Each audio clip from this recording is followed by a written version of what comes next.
¿Qué sería del mundo sin aquellos que se atreven a transformar?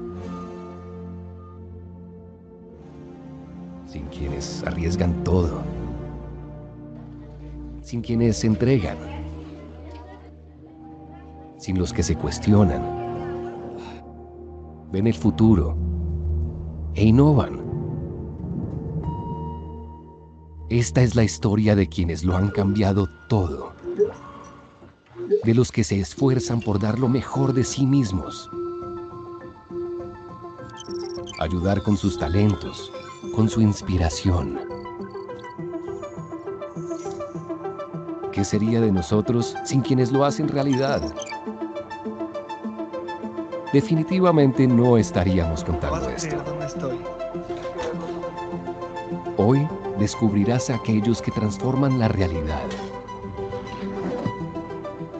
Quienes hacen posible que sigamos adelante. Los que se preparan para darnos respuestas a los asuntos más complejos. Aquellos que con su valor nos permiten reescribir una nueva historia. Quienes con su experiencia trabajan sin importar los obstáculos. Se preparan para enfrentar los retos y evolucionan cada día.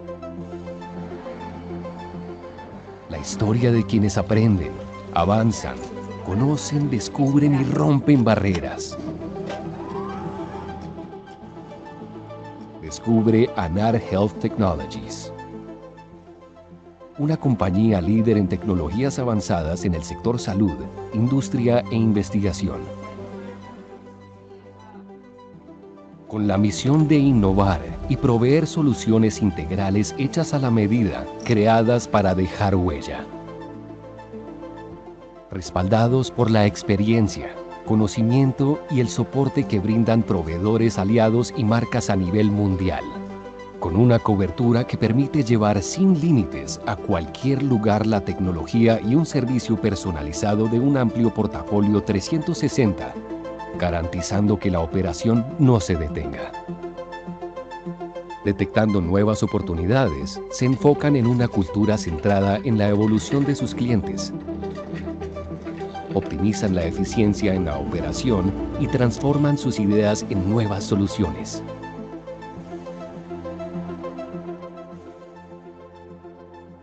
Este es su propósito, su esencia,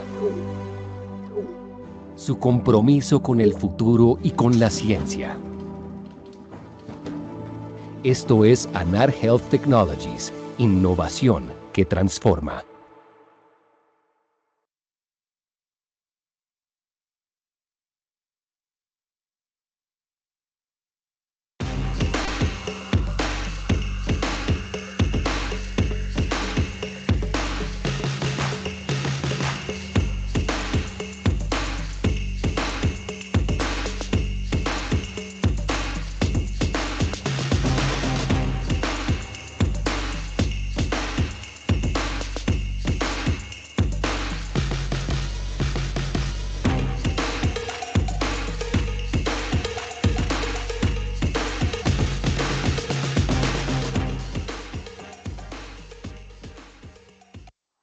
El viaje de Alejandra.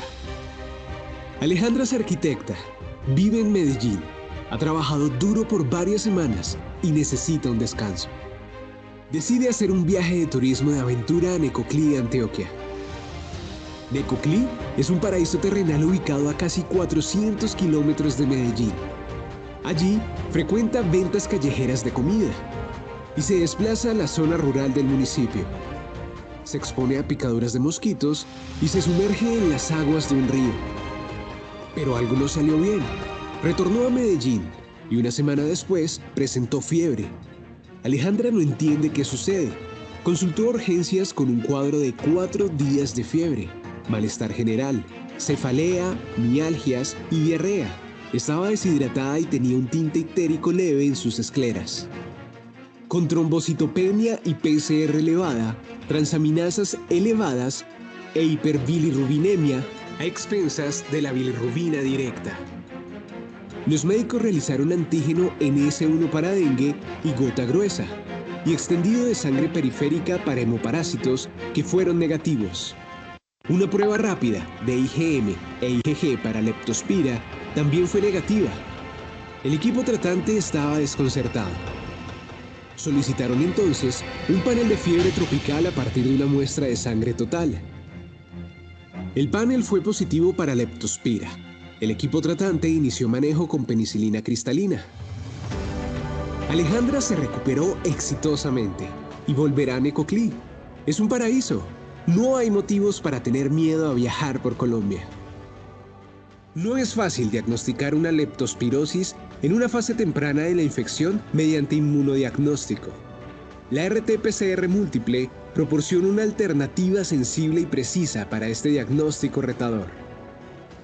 El panel FilmArray de fiebre tropical de BioFire marca la diferencia, proporcionando respuestas rápidas y precisas en momentos críticos donde otras pruebas pueden fallar.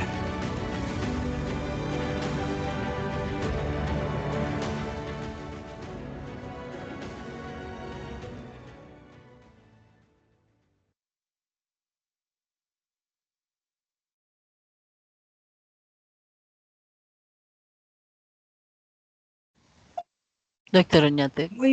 Muy buenas noches a todos.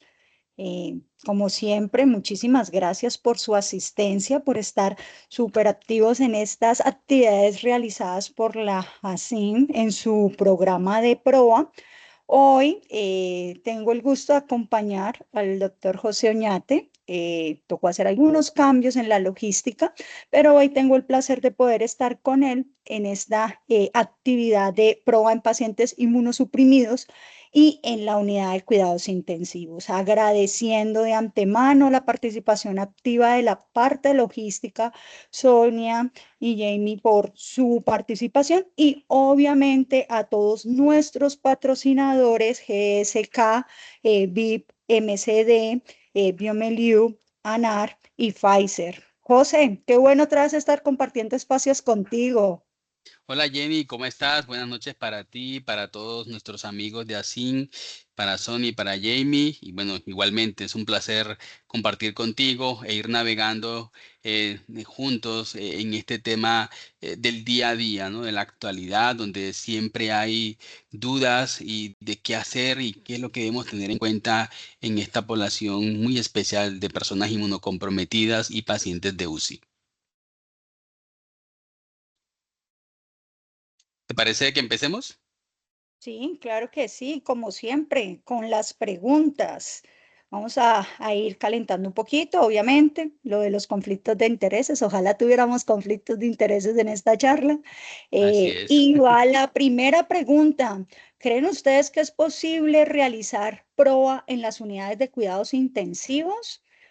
José, ¿qué tan difícil puede ser implementar este tipo de actividades tan necesarias en un área tan crítica como las unidades de cuidados intensivos, mientras la gente se nos motiva a votar? No, súper Jenny, gracias por la pregunta y mientras todos van motivados votando, recuerden que la semana pasada, cuando hablamos de costos, el doctor Payares nos dijo, ustedes quieren impactar en costos y quieren mostrar costos, entonces comiencen el PROA en la UCI.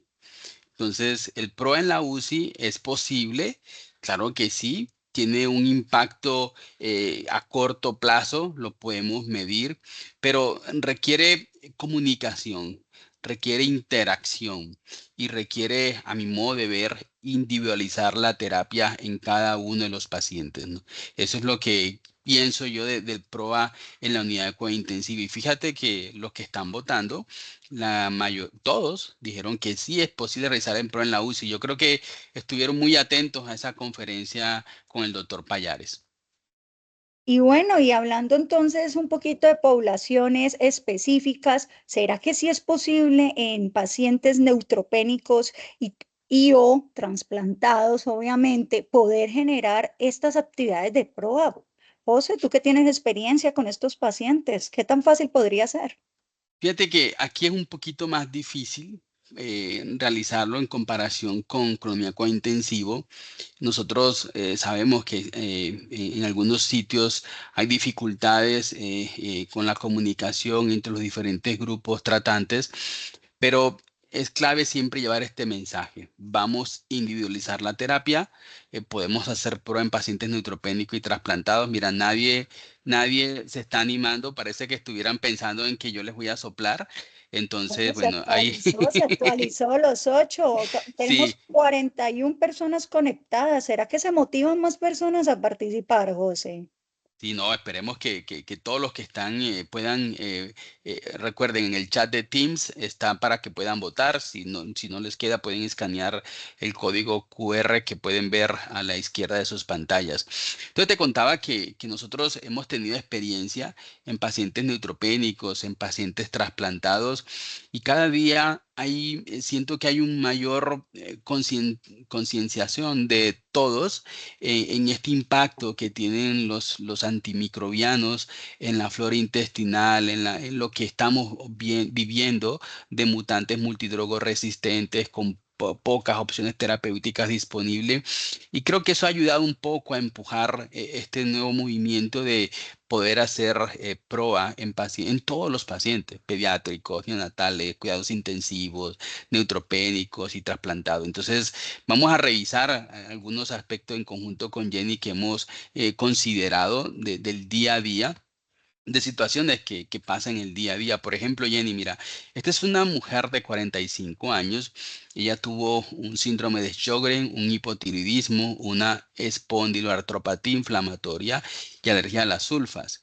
Ella en octubre del 2022 tuvo una fiebre alta, 39 grados, 24 horas de evolución y tenía 820 neutrófilos, plaquetas 120.000 y una proteína C reactiva ligeramente elevada. Que espérate, quito esta pantalla de aquí para poder ver. Perdón, en 150 elevada. Y una procalcitonina elevada en 11,58. Se tomaron hemocultivos y se inició un tratamiento, una cobertura antimicrobiana con cefepime, muy motivada por la presencia de esta neutropenia. Toman hemocultivos, al final se le hace un diagnóstico a través de una espiral ósea, una leucemia amiloide. La paciente luego se torna febril, sin un foco aparente. Los hemocultivos fueron negativos, clínicamente estable y no tenía ningún dato clínico, ningún signo clínico de infección al examen físico. Entonces, esta paciente está febril, no tiene un foco aparente, tiene unos hemocultivos negativos, está estable, sin hallazgo al examen físico, neutropénica, recibió cefepime. Y la pregunta que le tenemos a todos, Jenny, ¿le paramos los antibióticos? Sí, no, nunca o no sabemos. Yo creo que es una pregunta bastante interesante y muy frecuente en la práctica clínica. Lo más interesante es que no siempre nos piden ayuda a nosotros los infectólogos, sino que tenemos que estar muy atentos desde los diferentes programas, a hacer un seguimiento muy exhaustivo de estos pacientes para hacer unas pesquisas y poder determinar. ¿Será que sí se suspende o no se suspende? Todavía hay gente muy tímida, llevamos 3 votando, pero los que llevamos certeros a que sí podría ser una realidad. Y es muy frecuente, no sé cuántas interconsultas tendrás por estas preguntas, José, o también son bastante tímidos a interconsultar estas poblaciones. No, y fíjate que yendo en consonancia con lo que te estaba contando, cada vez vemos más este tipo de interconsultas en el área clínica, en rutinaria, en el día a día, nos preguntan y creo que hay una mayor integración de todos los servicios con infectología. Pero necesitamos ajustar detalles, estamos aprendiendo todos, lo estamos haciendo. Necesitamos, como dijo el doctor Paya la semana pasada, medir y sobre todo individualizar la terapia en un ambiente cordial y de adecuada comunicación entre las especialidades. Fíjate, Jenny, que todos votaron. Yo creo que la gente se está bajando apenas del carro. Todos votaron y dicen que sí, sí harían esto de suspender los antibióticos. Y te voy a contar, esta es una encuesta que hicieron en los Estados Unidos a médicos, entre infectólogos, hematólogos, internistas, y les preguntaron, venga, en un paciente neutropénico, ¿usted suspende el antibiótico?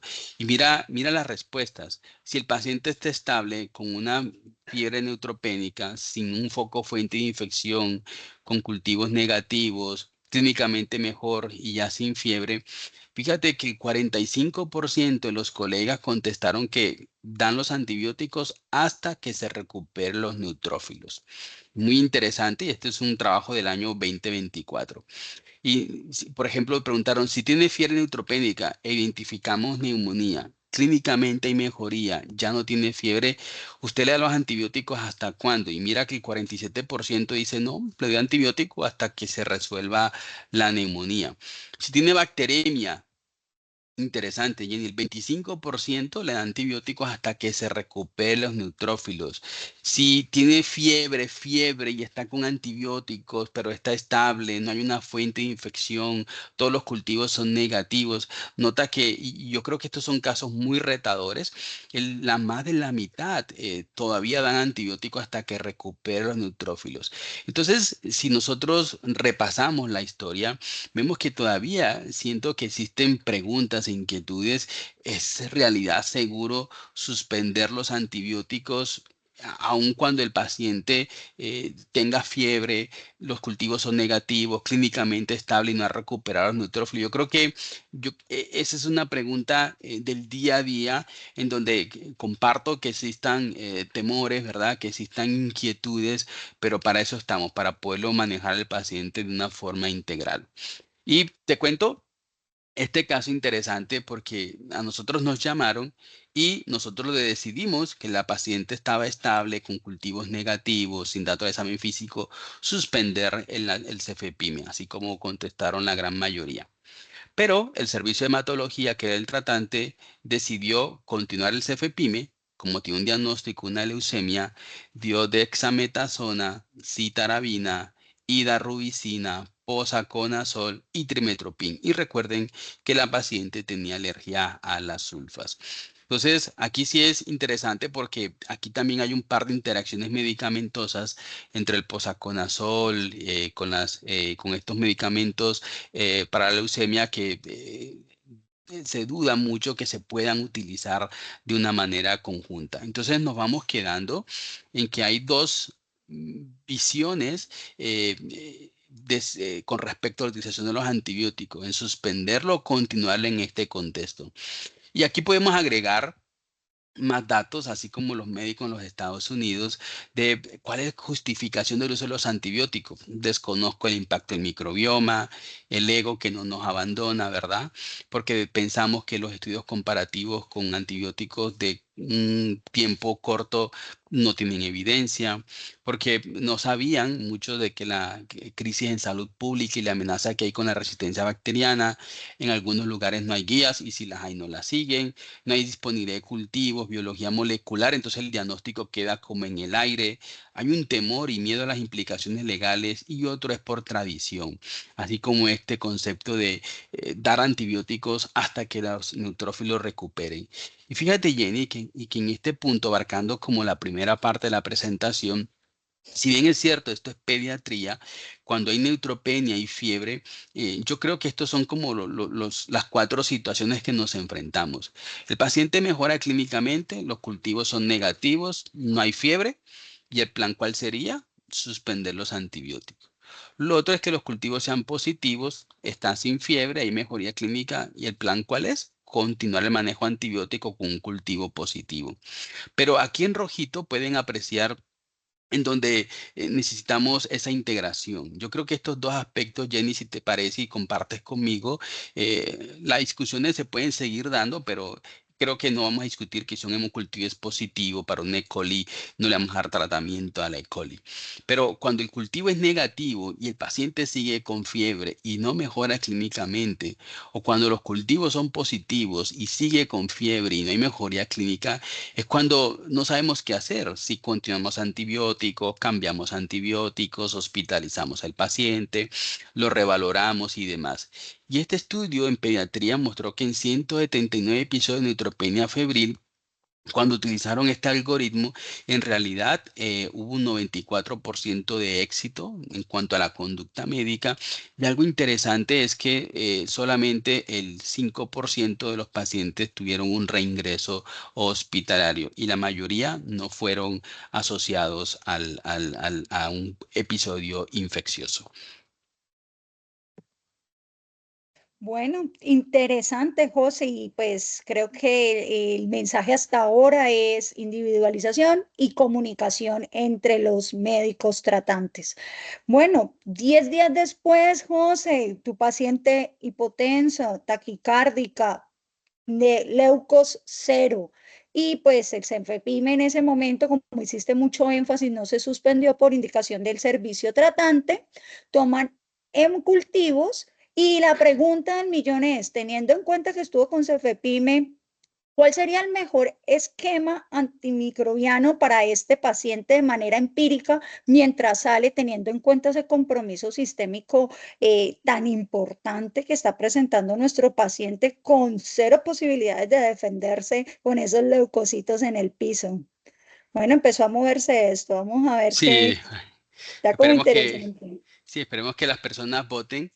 Y es muy interesante que varios han votado con utilización de amicacina, ¿no? Es muy interesante y en algunas guías todavía lo recomiendan de acuerdo a la epidemiología local. Pero bueno, esperemos, como dices tú, 10 días de tratamiento con cefepime, ahora con cero leucocitos, hipotensa, con taquicardia, mejor dicho, en choque, ¿cuál esquema antibiótico utilizaríamos? Y la gran mayoría, bueno, todos escogieron un esquema de mero banco, ¿verdad? Y un grupo importante también le agregó amicacina. ¿Ustedes utilizan amicacina en sus protocolos institucionales, Jenny? En Sí. algunos escenarios en donde por perfil epidemiológico hemos visualizado la posibilidad de implementar este tipo de antimicrobianos, José, pero muy selecto y tiene unas indicaciones claras amparadas por guía de manejo empírico. Sí, y yo creo que tú has dicho algo importante. Necesitamos conocer la flora bacteriana, necesitamos conocer nuestra epidemiología local y los riesgos ya individuales de cada paciente para tener o no una infección por un microorganismo resistente. Y fíjate que nos vamos moviendo como en este péndulo, ¿no? En dar antibióticos presionamos selectivamente resistencia cuando utilizamos antibióticos de amplio espectro porque el paciente está con un sepsis severa o con un choque. Aquí es importante tener esta balanza muy clarita entre resistencia, desescalonamiento basado en reporte de cultivos, evolución clínica, uso de biomarcadores, reducir la duración del tratamiento, bajar el espectro, bajar el número de medicamentos. Entonces, no sé si te parece, mientras vamos dilucidando esta respuesta del mero banco amica versus mero banco, si continúas con esta pregunta para todos nuestros asistentes esta noche. Esta pregunta es supremamente interesante, José, porque seguimos teniendo muchísimos mitos y en la literatura han salido varios artículos con estos títulos de desmitificando o rompiendo mitos.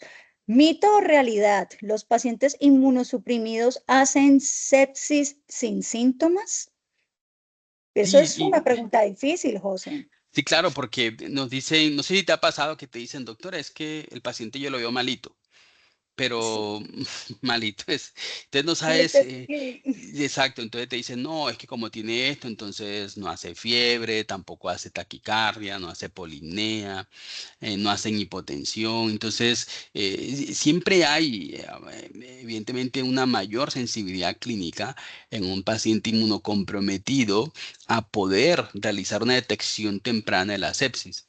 Y fíjate, Jenny, lo interesante y es que la gran mayoría de los que votaron dicen que eso es un mito, que los pacientes inmunosuprimidos cuando hacen sepsis desarrollan síntomas. Y este es un estudio muy interesante, Jenny. No me preguntes cómo lo hicieron, no mentira. Hicieron un análisis de 38 millones de medidas de solo signos vitales de 95.000 pacientes críticos dentro de los cuales había 3.500 trasplantados, y lo que hicieron fue comparar los trasplantados versus los críticos, pero que tenían bacteriemia.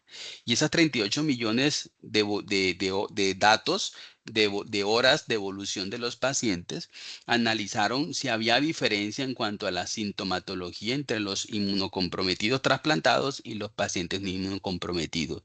Y que encontraron que fisiológicamente los predictores de bacteremia fueron similares en los trasplantados y en los no trasplantados. Lo único interesante es esto que está acá, importantísimo me parece, que es que en los pacientes inmunocomprometidos, en este trabajo en los trasplantados, tener una temperatura mayor de 37,5 es como el umbral, ya no estamos hablando del 38 en forma repetida, ni el 38,3, sino una temperatura de 37,5 para poder aumentar y tener esa pizca de que mi paciente está malito y que necesito hacer algo, ¿verdad? Para poder disminuir la mortalidad, impactar en la sobrevida y que no se me vaya a la terapia intensiva. Obviamente hay dificultades en algunas áreas, José, para poder tener adecuados niveles de temperatura en nuestras unidades de cuidados intensivos. Es importante tener en cuenta, y esto desde el punto de vista fisiológico, las temperaturas que se deben tener para que no se lleve a la hipotermia del paciente, ni tampoco que altere los registros térmicos que puede generar falsos registros y toma de decisiones inadecuadas. Y teniendo en cuenta lo que José nos estaba comentando de la evaluación de estos pacientes, ¿cómo identifican ustedes a sus pacientes con sepsis? Quitsofa por la clínica, SOFA completo, News, van 9 personas a favor del Quitsofa. Interesante esa elección, José. Sí, el Quick Sofa es muy popular, pero vamos a ver más tarde qué dicen las guías, ¿no? ¿Cuál es la mejor manera de identificar a los pacientes con sepsis? que el diagnóstico sí tiene que ser muy bien analizado en cada paciente. Hay que considerar la historia clínica, que es fundamental, pero necesitamos poder saber con esa historia clínica qué pacientes están en realidad con sepsis.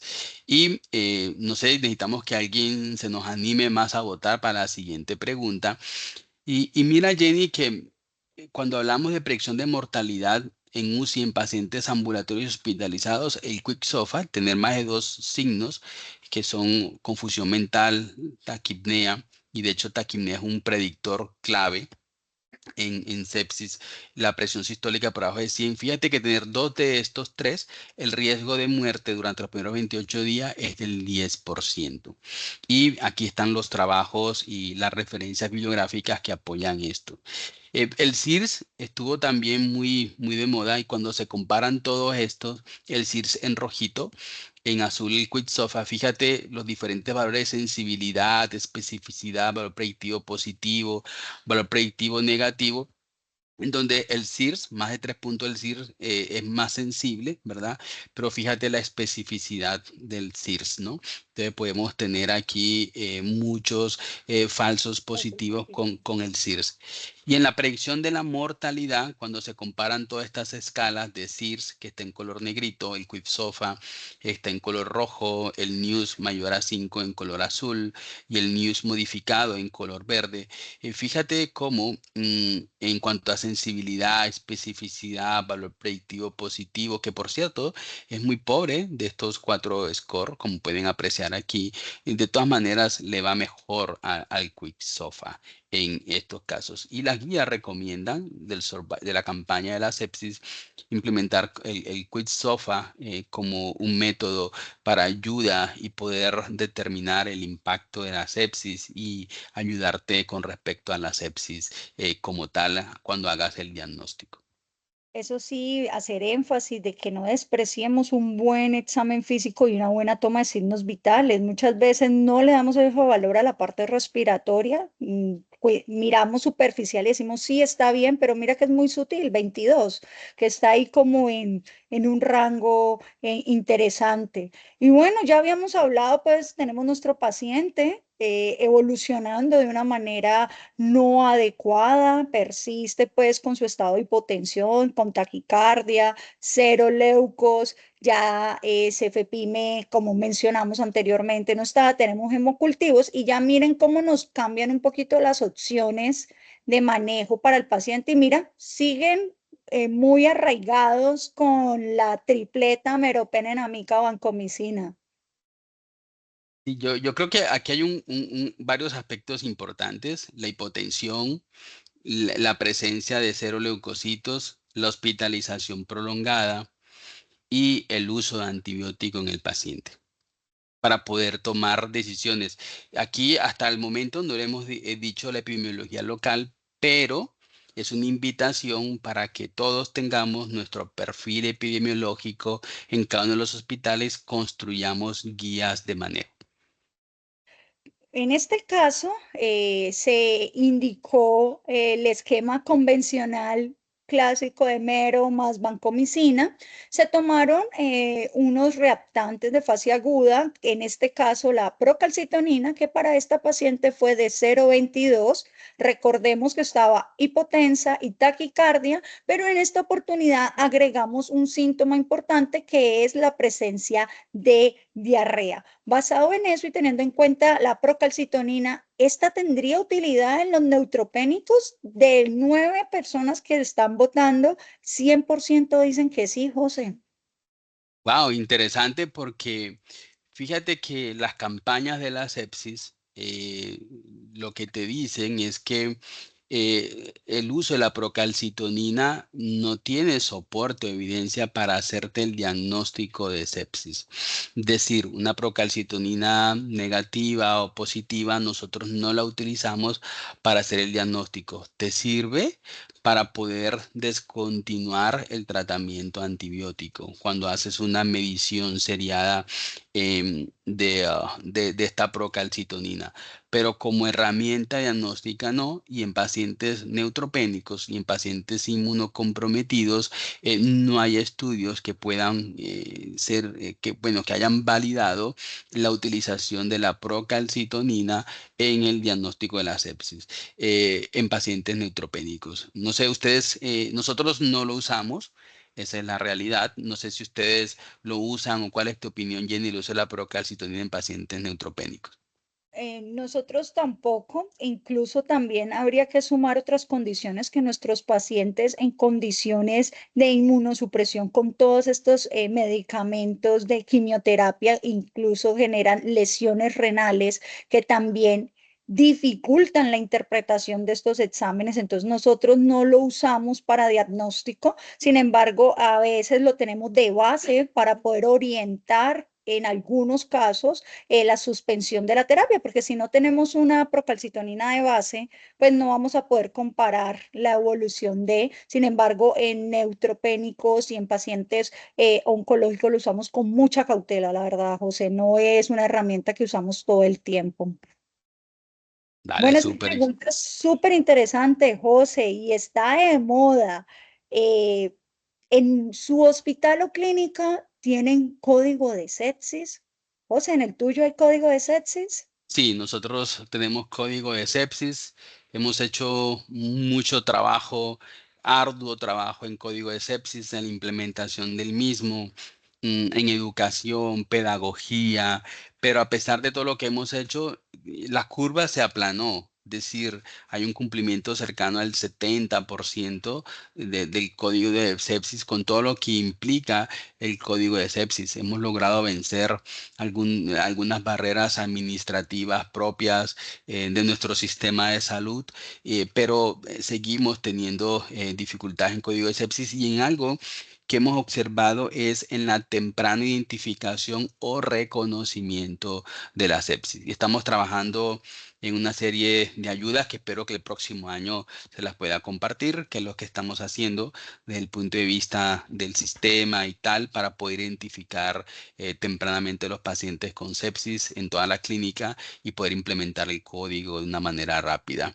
Recordemos que la sepsis sigue siendo una causa importante de mortalidad. Es una causa de la número uno de mortalidad en cuanto a infección se refiere. Y fíjate, Jenny, que las personas que están votando la mayoría no tienen implementado un código de sepsis en sus clínicas y hospitales. Y yo creo que es una oportunidad para poder revisar, para que puedan hacer una homologación o una referenciación con los sitios donde se tienen los códigos de sepsis, donde estamos haciendo los pininos, porque sí que es clave implementar estos códigos sepsis. Porque cuando el paciente está choqueado, cuando el paciente, y esa es mi opinión, está hipotenso, cuando el paciente todos corremos, no necesitamos la UCI, de pronto ya es tarde para ese paciente. Porque no solamente hay una alteración fisiológica, deuda de oxígeno, compromiso hepático, renal, cardíaco, etcétera, sino porque también en esos momentos es una realidad, no hay suficientes camas en la UCI, el paciente, Dios mediante, con todo lo que hacemos, el gran esfuerzo de todos, salen adelante, pero nadie se ha dedicado a medir la pérdida de años de calidad de vida de esa persona, las secuelas y demás. Así que hoy en día se discute mucho y es que se debe hacer una evaluación temprana del riesgo de sepsis antes de que aparezcan los signos clínicos de riesgo. Porque ya cuando identificas el riesgo hay una progresión a disfunción orgánica y a muerte. Y nosotros necesitamos abandonar un poco el ser reactivos y más bien ser preventivos en esto de la implementación del código de sepsis. Y yo creo que esta pregunta es fundamental para ir viendo cuáles son los paso a paso que la implementación del código de sepsis tiene, porque nosotros nos han familiarizado con códigos relacionados con cardiovascular, entonces tiempo es cerebro, tiempo es a corazón, pero se nos olvidan muchas sutilezas para el inicio de este tipo de activaciones y tener en cuenta ciertas recomendaciones de guías, como por ejemplo, cuánto tiempo o cuáles serían las indicaciones en tiempo para iniciar los antibióticos. Entonces, en nuestras instituciones, ¿qué tan rápido es el inicio de estos antibióticos desde el punto de vista, desde el momento en que el médico lo ordena hasta que el personal de enfermería está colocando la medicación? Porque imagínate, José, que pasa mucho de que el médico queda tranquilo en que hace la orden del medicamento, pero el antibiótico termina siendo el último de todo el proceso que se empieza a suministrar al paciente. No sé si dentro de este montaje o dentro de esta experiencia pudieron evidenciar algunas situaciones relacionadas con esta implementación en cuanto al tiempo. Sí, no, y de hecho la semana pasada el doctor Payares nos mostró un estudio que en conjunto con María Virginia, él lideró de la administración de antibióticos en varios países de Latinoamérica con un rango de minutos, había desde 1 minuto, 0 minutos hasta 200 minutos, 300 minutos. Y como cuando te decía de vencer barreras administrativas, es precisamente esto, ¿no? Es la orden médica, la orden tiene que viajar a farmacia, farmacia tiene que preparar el medicamento, entregarlo, y luego el personal de enfermería, que en nuestro sistema funciona así, debe poner el antibiótico y todo ese tiempo es oro para el paciente. Entonces, es clave y la pregunta tiene una cáscara, esto es para un examen de residencia, en un paciente con sospecha de sepsis. ¿Qué tan rápido inician los antibióticos? La gran mayoría contestó que en la primera hora. Entonces, vamos a dilucidarle un poquito qué pasa con esto del código de sepsis y por qué es importante, Jenny. Como tú decías, hay un infarto agudo de miocardio, tenemos una ventana de miocardio, un ACV, tenemos una ventana de ACV. Y esto es Nueva York. En Nueva York hace muchos años, 2017, es obligatorio la implementación en sus hospitales y clínicas del estado, el tener un código de sepsis. Y miren ustedes acá que de acuerdo al rango del hospital o entre más especializado, etcétera, tiene mayor cumplimiento de este código sepsis. Pero ¿por qué es importante en cuanto a la utilización temprana de antibióticos en código sepsis? ¿Por qué es importante? Porque en la medida en que nos demoremos administrando los antibióticos, la mortalidad también aumenta proporcional. Es decir, si nosotros, como bien lo mencionabas, damos la orden médica y el paciente a las 6, 8, 12 horas después, no que el antibiótico farmacia no lo tiene, que esto y aquello, la mortalidad aumenta. Y fíjate, Jenny, que en la medida que pasa los episodios de hipotensión en tiempo, entre más hipotenso esté el paciente en cuanto a tiempo, más mortalidad tiene. Esta gráfica, pues lo dije al revés, entre más hipotenso, la posibilidad de sobrevida también es menor en los pacientes. Y fíjate que muchos estudios, aquí les traje varias referencias, muchos estudios reportan que la sobrevida está directamente relacionada en la medida en que actuemos rápidamente, en que hagamos una temprana corrección de las variables fisiológicas, identifiquemos la causa y demos rápidamente el antibiótico. Así que en adultos con choque séptico o alta probabilidad de sepsis, recomendamos administrar antibióticos de inmediato. Idealmente en la primera hora tras el diagnóstico, lo dicen las campañas de la sepsis. Cuando la sepsis es posible, ¿verdad? Cuando hay sepsis sin choque, hay que hacer una evaluación rápida, buscar la causa y tenemos hasta 3 horas, ¿no? Y esta era como la cáscara que tenía la pregunta. Dijimos en sospecha de sepsis, puedes tomarte este tiempo de 3 horas, pero si hay, la sepsis es definitiva o es probable desde el punto de vista clínico y el paciente sobre todo está choqueado, aquí tienes que administrar los antibióticos inmediatamente. Y ahí están las referencias que acompañan esta aseveración de las guías y de la campaña de sepsis. Obviamente acompañado de un equipo de reanimación y valoración complementarias, valorar el inicio de vasoactivos de manera oportuna, ante las respuestas a los hídricos de manera temprana, porque la sobrecarga volumétrica también se ha asociado a peores desenlaces y no permiten, si no hay expansión vascular, una buena distribución en el volumen de estos antimicrobianos. Bueno, y aquí está Jenny, el efecto de otros trabajos de la demora de los antibióticos en pacientes con choque séptico. Entre más nos demoremos, más mortalidad. Pero también, si damos un tratamiento antibiótico empírico inadecuado, la mortalidad también es mayor. Así demos el antibiótico de una manera rápida. Y sobre todo cuando hay KPCs, que están muy de moda, las carbapenemasas, la mortalidad también es mayor. Y cuando damos el antibiótico correcto de estas para el tratamiento de estas carbapenemasas, la mortalidad disminuye en los pacientes. Así que se han logrado integrar o se está tratando de integrar todas estas variables de sepsis, de identificación correcta, de verificar si hay un sobretratamiento, de administrar los antibióticos tempranamente, etcétera, y se han utilizado muchas herramientas desde el punto de vista electrónico, automatizado, que nos pueden dar una gran información y nos pueden ayudar, si esto se valida, a poder identificar correctamente la sepsis a través de todas estas variables clínicas fisiológicas que están descritas en la historia clínica. Así que les dejo esta gráfica. Cuando el paciente está con choque, con acidosis láctica, con falla respiratoria, es decir, hay una gran severidad, un riesgo de mortalidad, la probabilidad de infección es alta y que dar los antibióticos de manera más rápida posible. A diferencia cuando el paciente, la probabilidad es intermedia, se encuentra un poco más estable, no está hipotenso, podríamos esperar. Pero en urgencia nos estamos moviendo, Jenny, en este péndulo.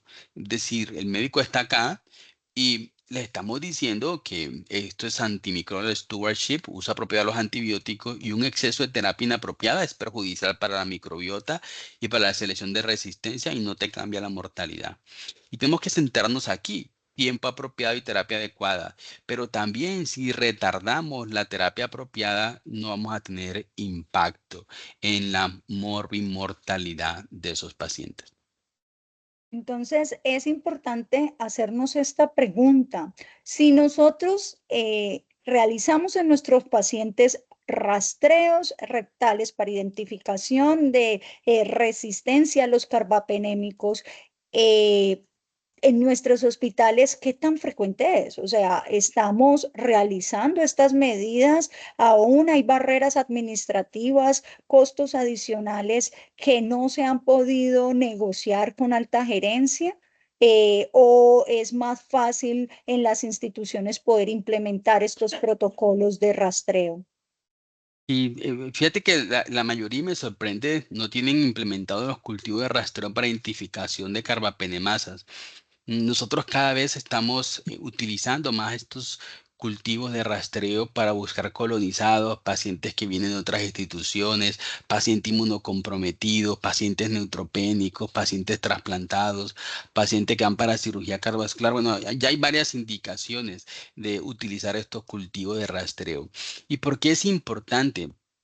Y sobre todo en la población de personas neutropénicas o pacientes que están en la UCI, buscar colonización rectal por estas bacterias resistentes a los carbapenems a través de estos mecanismos enzimáticos de carbapenemasa.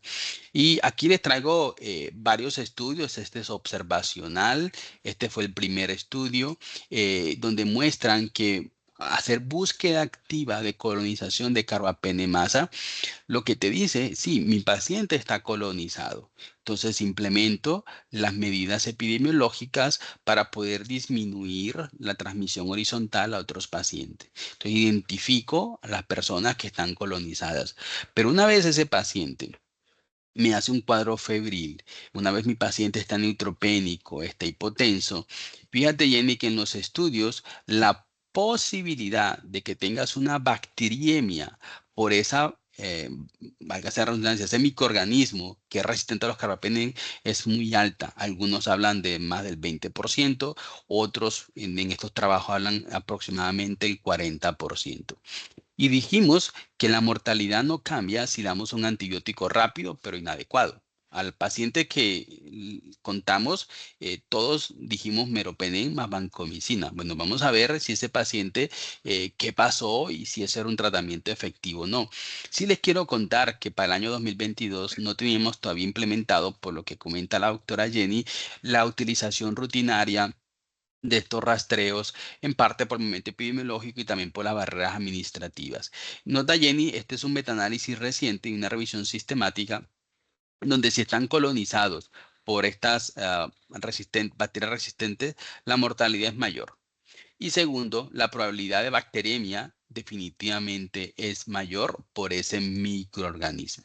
Entonces, si nosotros buscamos esta colonización, nos ayuda desde el punto de vista epidemiológico en la contención, pero también cuando decidamos un tratamiento empírico, hay que administrárselo al paciente. Un antibiótico dirigido contra esa bacteria que lo colonizó y luego con los hemocultivos y las pruebas moleculares se hace más fácil el desescalonamiento de la terapia antibiótica si sale una bacteria sensible. Y los factores de riesgo para transmisión o infección son los mismos: hospitalización previa, uso de antibióticos, uso de dispositivos inmunocomprometidos, entre otros. José, se te congeló la pantalla. No estamos viendo tus expresiones características. Bueno, Ale, vamos a ver si el internet se mejora. Listo. Entonces, pues tu paciente, José, continúa bastante comprometida, persiste febril, neutropénica, con deposiciones líquidas, como habíamos hablado anteriormente, asociado a distensión abdominal. En la institución se realizó un panel gastrointestinal que fue negativo y debido a su estado se solicitó una serie de imágenes tomográficas que aumentan la rendimiento diagnóstico en este tipo de pacientes, resaltando en la TAC abdominal una paredes colónicas engrosadas con aspecto polipoideo de inflamación, involucrando ciego, colon ascendente, transverso y descendente. En la región del sigmoides, en el engrosamiento de la pared visto es discreto, es la zona que quedó pues mejor distendida por el contraste. La fascia lateroconal con engrosamiento discreto en el lado derecho, la densidad de la grasa peritoneal adyacente al colon ascendente también tiene cambios de densidad muy discretos con un aumento que sugiere edema a nivel de tórax y de senos paranasales sin alteraciones, un galactomanano sérico de 0.14 que es negativo, recordemos el punto de corte de 0.5 a nivel sérico, y en los hemocultivos se resalta la presencia de bacilos gram negativos. Me fue José. Un segundo.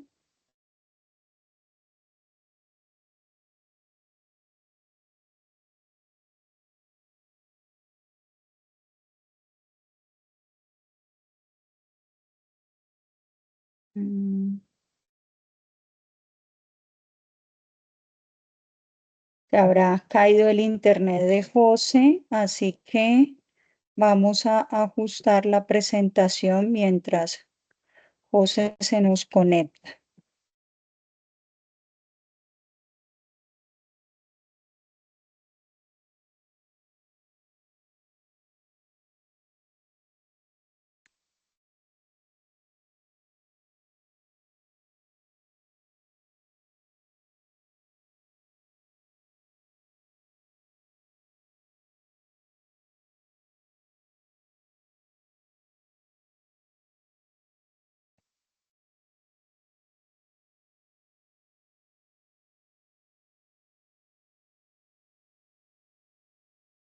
Bueno, entonces, como les íbamos comentando, pues efectivamente tenemos el crecimiento en dos hemocultivos, en PIC derecho, positivo para bacilos gram negativos a las 15 horas y en periférico en un mismo tiempo positivo para este microorganismo.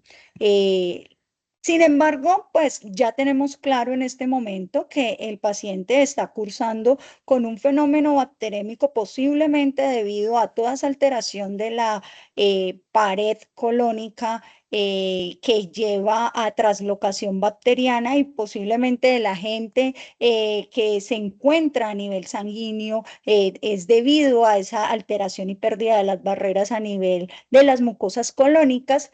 Sin embargo, pues vale la pena. José está levantando ya la manito. José, tienes la cámara y el eh, audio apagado.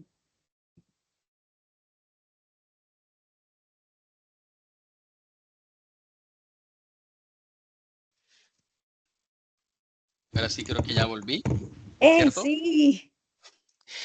No, muy bien. Problemas técnicos que nunca faltan, pero bueno, Ahí, yo creo ahí te que estaba salvando las patriamentas. así es.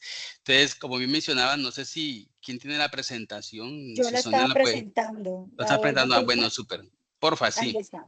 Listo, José. Sí, entonces aquí, como bien decía Jenny, cuando hay fiebre, y lo mencionamos al principio, es un reto enorme en los pacientes, sobre todo inmunocomprometidos, y a veces se nos olvida que la fiebre pudiera ser explicado por otras causas no infecciosas. Entonces, siempre la invitación es tener métodos diagnósticos que sean adecuados, que sean confiables, analizar clínicamente el paciente, devolvernos a la cama del paciente y, por supuesto, si no hay nada que indique una infección, contemplar y considerar la suspensión del antibiótico y todas estas otras posibilidades que pueden originar fiebre en los pacientes. Y eso también hace parte del uso adecuado de los antibióticos. Bueno, Esta paciente, entonces, perdón que me perdí, la paciente tenía deposiciones diarreicas, tenía distensión abdominal, las pruebas de hongos eran negativas, en el TAC de abdomen tenía unas paredes crónicas engrosadas y los cultivos mostraron bacilos gram negativos. Hasta ahí vamos, ¿verdad? exactamente, José. Y Entonces, ante esos hemocultivos positivos para bacilos gram negativos en pacientes recibiendo meropenem más banco, ¿cuál sería la mejor conducta a seguir? interesante porque fíjate que nos están diciendo de panel de sepsis y bueno, yo sí creo que estos paneles en este punto son muy importantes Por ahí otra porque decisión, suspensión de vancomicina, José. claro, también, porque si tienes bacilos gram negativos, eso hace parte del uso adecuado de los antibióticos. Entonces, suspender vancomicina sería también otra indicación que podríamos ver. No sé si has visto algunos pacientes que les hace el panel de sepsis y te salen dos bacterias, ¿no? Sí, es bastante interesante que incluso a pesar de que no se hubiesen identificado en el GRAN, también hemos tenido infecciones polimicrobianas con levaduras y bacterias que no se logran habitualmente identificar tan fácil a veces en las coloraciones GRAN iniciales. Sí, no, de acuerdo. Entonces, pero la gran mayoría, y creo que es lo que también hacemos, es que realizamos paneles de sepsis en los pacientes cuando están con choque, los pacientes inmunocomprometidos. Siento que ahí hay un gran valor de estos paneles de sepsis. No sé si pasamos la siguiente. Y bueno, entonces, habíamos dicho, ¿verdad?, de suspender la vancomicina. Y fíjate, Jenny, que hay como esto, ¿no? Nosotros y el PROA trabajando en poder ajustar los antibióticos, pero el paciente está muy malito, está séptico, y entonces está eso de continuar dándole otros antibióticos al paciente cuando los cultivos no muestran esto. Y este panel de sepsis demuestra que tiene detectada una bacteria que es una Klebsiella pneumoniae. Tenemos Perdón, detectados enterobacterales una Klebsiella con, pneumoniae, perdón, sí, aquí y va. KPC, Ujú. o sea, es resistente a los carbapenems. Y habíamos elegido en este caso la utilización de meropenem y vancomicina. Entonces, fíjese que el dar estos paneles de sepsis pueden, pueden ayudarnos para una rápida. Si no, tendríamos que dejar al paciente 3, 4 días que nos reportaran el laboratorio, la microbiología convencional y a lo mejor eso es tarde. Y Jenny, aquí te muestro y a todos cuando hacemos el desescalonamiento, el ajuste de los antimicrobianos en pacientes trasplantados hematopoyéticos. Y este es un trabajo interesante porque ellos toman pacientes trasplantados de médula ósea, neutropénicos febriles, y tomamos los cultivos y verificamos la evaluación clínica del paciente. Y si los cultivos son negativos, la evaluación clínica van bien, suspenden los antibióticos y continúan con su profilaxis. Y a otro grupo, por el contrario, dijeron no, los hemocultivos son negativos, pero está trasplantado, está neutropénico, y aunque no tenga fiebre, le continuamos el antibiótico. ¿Y qué demostraron en esas dos cortes? En la corte 1 de temprano desescalonamiento y en la corte 2 no desescalonamiento. Mostraron primero que la mortalidad es igual en los grupos. Y lo que sí mostraron en esto que fue bastante interesante es que los pacientes que recibían más tiempo de antibióticos tenían una mayor estancia hospitalaria, tenían mayores utilización de recursos hospitalarios, tenían una mayor duración de día de tratamiento antibiótico, y algo que pareció interesante en este trabajo es que aquellos que desescalonaron duraban más tiempo en que se pudiera realizar una adecuado, se pegara el injerto, ¿no?, en este paciente trasplantado. Y siguiente. Y en este otro, que son trasplantes de médula ósea autólogo, hicieron algo similar. Y aquí lo que mostraron es que sí, cuando desescalonas, utilizas menos antibiótico. 1, menos días antibióticos. 2, no cambia la mortalidad en los pacientes. Y ellos utilizaron un punto de 7 días para definir desescalonamiento. Y esto fue recientemente publicado en el año 2024. No sé si me pasas la siguiente. Y en los metaanálisis, Jenny, lo que han mostrado es que cuando desescalonas en pacientes neutropénicos, la mortalidad disminuye. Y es que ni siquiera es igual. En los metaanálisis recientes, la mortalidad disminuye. Evidentemente hay heterogeneidad de estos estudios clínicos, de las poblaciones, los sitios donde se realizaron, pero el mensaje va siendo cada vez más congruente, y es que las personas con neutropénico se pueden desescalonar. Una vez identifiques el microorganismo, lo puedes escalonar, y que el antibiótico lo puedes suspender después de 32 horas sin fiebre, con recuperación clínica y sin contar el valor de los neutrófilos. Y este enfoque clínico reduce la exposición innecesaria a los antimicrobianos y sobre todo es muy seguro. Entonces, aquí es fundamental la detección de la bacteria, de la resistencia.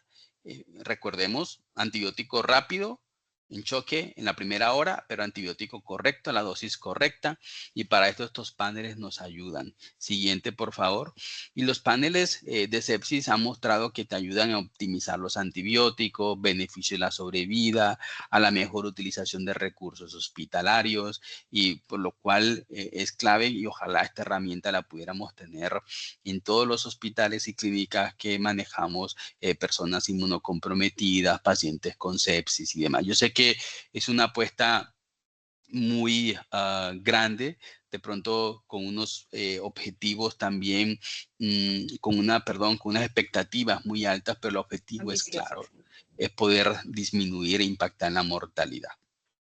Claro, y la invitación también es la toma de cultivos, porque en muchas oportunidades, ante la evolución y el afán de tener bien mentalizado un cambio antimicrobiano oportuno, se nos olvidan las muestras microbiológicas para poder obtener estos resultados que se buscan. Y entonces se hizo el panel, como vimos, de FilmArray, se identificó una Klebsiella oxytoca, productor de carbapenemasas tipo KPC, una clase A, y por lo tanto se decide iniciar ceftazidimia vivacium más metronidazol, ceftazidimia vivacium más astrionam, iniciar imipenem ralivactam, continuar el meropenem adicionando polimixina más digeciclina. ¿Van 50-50 la gente en esta decisión, mi doc?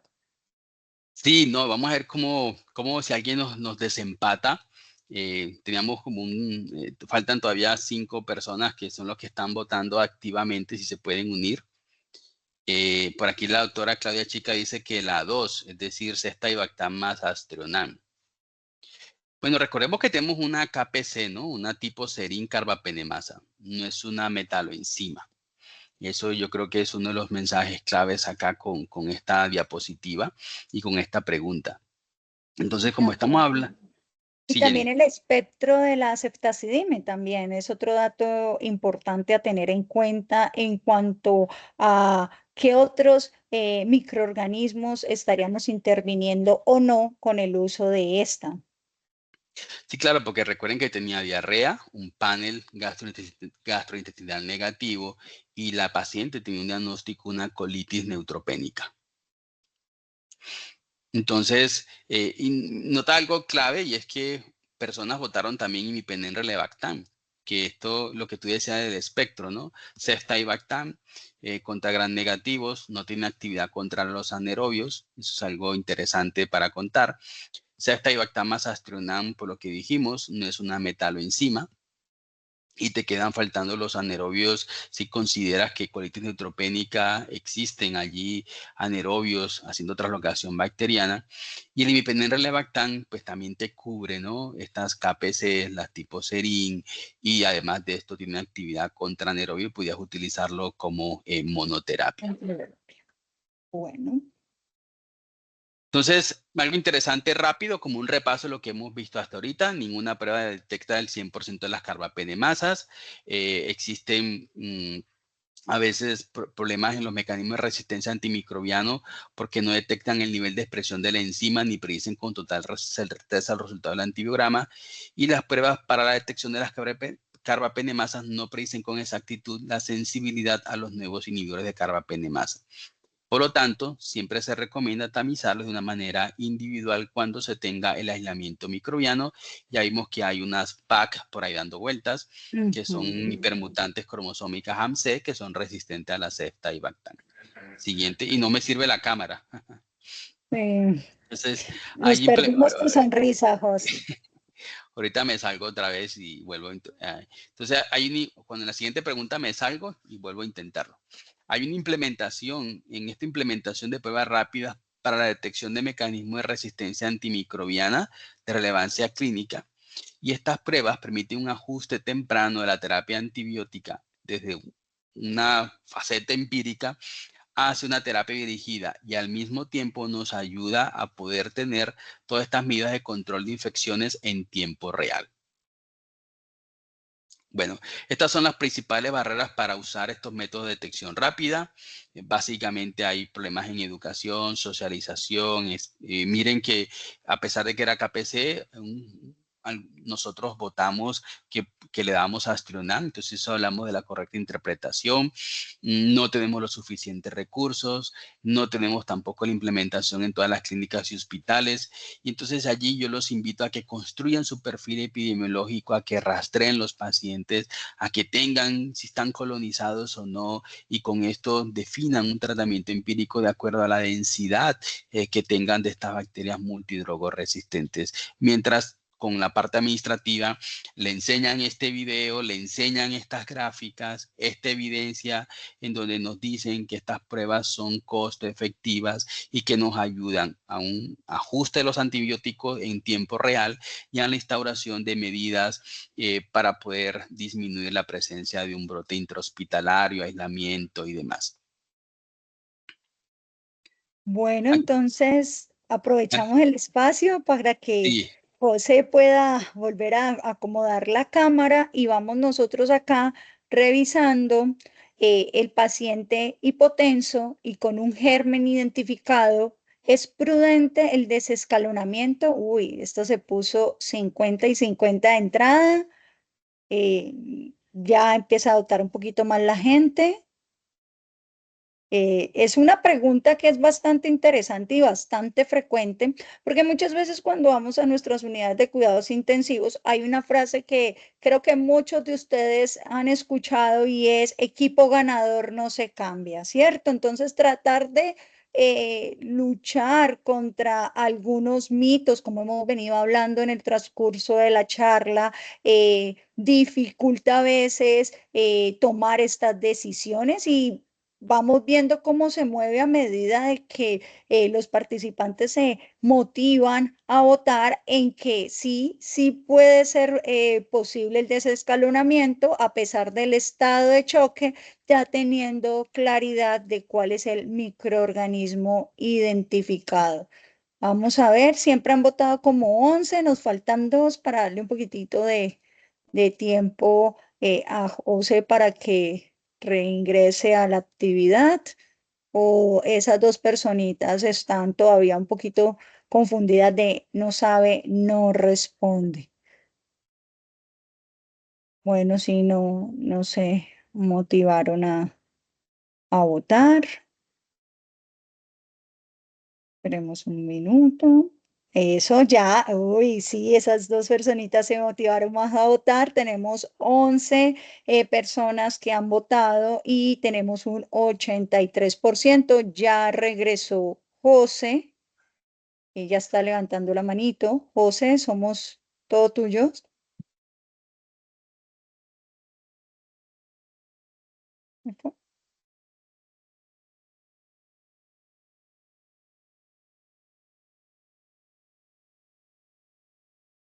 Ah, otra persona más votó.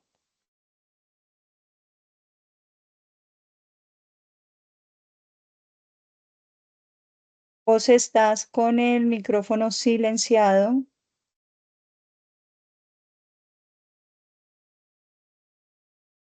Ya, ahora sí. Es que no me habían Perfecto. dado el inicio. Listo, José. Entonces, el paciente está hipotenso y una de las cosas que siempre verificamos es esto, si lo escalonamos o no. Y qué interesante que la gran mayoría lo descalona al paciente una vez el germen esté identificado, porque los estudios han mostrado precisamente esto, que si no escalonamos al paciente, si quiere dame la siguiente. Este es un trabajo interesante, Jenny, recientemente publicado cuando hay sepsis en urgencias. Uno de cada tres no tiene infección bacteriana. Estos son los Estados Unidos. Cuatro de cada cinco en donde habían infecciones bacterianas fueron tratados con regímenes que fueron más amplios de lo necesario, hablándolo retrospectivamente. Es decir, se utilizó antibiótico de amplio espectro y no se descalonó. Y uno de cada seis desarrolló complicaciones asociadas a los antibióticos. Entonces, fíjense ustedes que los antibióticos no solamente tienen este impacto en la microbiota, los costos, sino que también presentan complicaciones, principalmente Clostridium difficile en este trabajo recientemente publicado de hospitales norteamericanos. Siguiente. Así que el uso antibiótico en sepsis, resumiendo, uno, la historia clínica, buscar el foco de infección. Dos, conocer la epidemiología local, importantísimo, como decía la doctora Jenny, ya con la historia clínica, nuestra epidemiología, al síndrome clínico, tomar los cultivos, tomar las pruebas moleculares a que existan lugar y ya luego una vez el paciente esté con sepsis, entonces dar antibióticos de forma temprana, enfocarnos en cuál es la infección, si hay algo que drenar, buscar la posibilidad de drenar, buscar factores de riesgo para bacterias multidrogoresistentes, con el resultado de los cultivos, ajustar el tratamiento, vigilancia clínica estrecha, individualizada y considerar siempre desescalonar la terapia antibiótica con estos resultados de los cultivos. Y algo que no puse allí, pero que también es fundamental, es hacer óptimo la duración del tratamiento antimicrobiano. Siguiente. Entonces, aquí hay algunas oportunidades interesantes, ¿verdad? Y esto es como el día a día. Paciente con una sospecha de infección bacteriana, ¿qué hacemos? Damos tratamiento empírico del día 1 a 2. Si tenemos pruebas moleculares, vamos a hacer una rápida identificación de los detección de genes de resistencia. Damos un tratamiento definitivo y, ojo, tratamiento hasta el 7º día. Si no identificamos un foco infeccioso, si los cultivos son negativos, considerar la suspensión de los antibióticos de una manera prácticamente que inmediata. Siguiente, por favor. Así que estos son los tips y se los voy a leer de uso antibiótico en paciente crítico, realizar una exploración clínica exhaustiva. Las imágenes nos ayudan mucho, especialmente las tomografías, tanto de tórax como abdomen, cuando no hay un foco infeccioso evidente. Utilizar herramientas diagnósticas invasivas, especialmente el paciente está en una situación grave. Es obligatorio obtener muestras microbiológicas, como decía la doctora Jenny, antes de administrar los antibióticos. Si hay choque séptico, recomiendan terapia combinada de amplio espectro en la primera hora. Sin choque, puedes tomar el tiempo, identificar la fuente de infección y dar monoterapia. Sin choque y no hay una fuente de infección evidente, cultivos negativos, suspender el antibiótico y buscar el diagnóstico diferencial. El tratamiento antibiótico empírico, ojalá, según las guías, porque en las guías tienen en cuenta el foco fuente de infección y la ecología local. Si no hay guías, toca construir guía de cada hospital. Limitar el uso de los carbapenémicos a pacientes con alta probabilidad de infección PROBLE. Y el uso de colonización rectal o respiratoria PROBLE también puede ser útil. Reevaluar el tratamiento antibiótico después de las primeras 48 horas. Desescalonar debe realizarse lo antes posible. Siguiente. En ausencia de documentación después de 48 horas, buscar un diagnóstico diferencial. En la mayoría de los casos, tratamiento definitivo es con monoterapia.